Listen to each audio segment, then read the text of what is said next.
রাজধানীর মোহাম্মদপুরে যৌথ বাহিনীর সঙ্গে গোলাগুলিতে দুই অস্ত্রধারী নিহত হওয়ার খবর পাওয়া গেছে।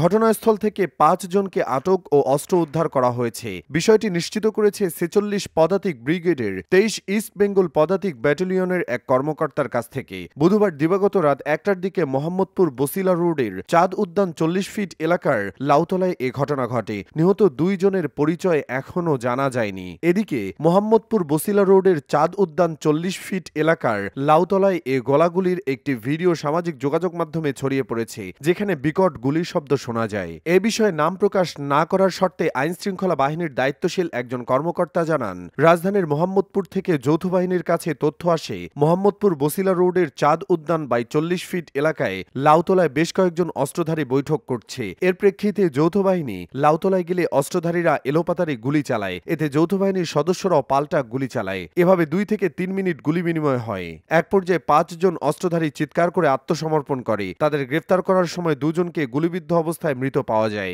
এ সময় অস্ত্রধারীদের কাছে একটি রিভলভার ও গুলি পাওয়া যায়। তবে এ ঘটনায় যৌথ বাহিনী কেউ গুলিবিদ্ধ হননি। এ বিষয়টি জানতে চাইলে মোহাম্মদপুর থানার ওয়্যারলেস অপারেটর আব্দুর রব জানান, ২ জন নিহত হওয়ার খবর পেয়ে ঘটনাস্থলে পুলিশ পাঠানো হয়েছে। মোহাম্মদপুর থানার ভারপ্রাপ্ত কর্মকর্তা ওসি আলী ইফতেখার বলেন, বসিলায় যৌথ বাহিনীর সঙ্গে অস্ত্রধারীদের গোলাগুলির ঘটনা ঘটেছে। তবে এ বিষয়ে এখনই বিস্তারিত বলতে পারছি না।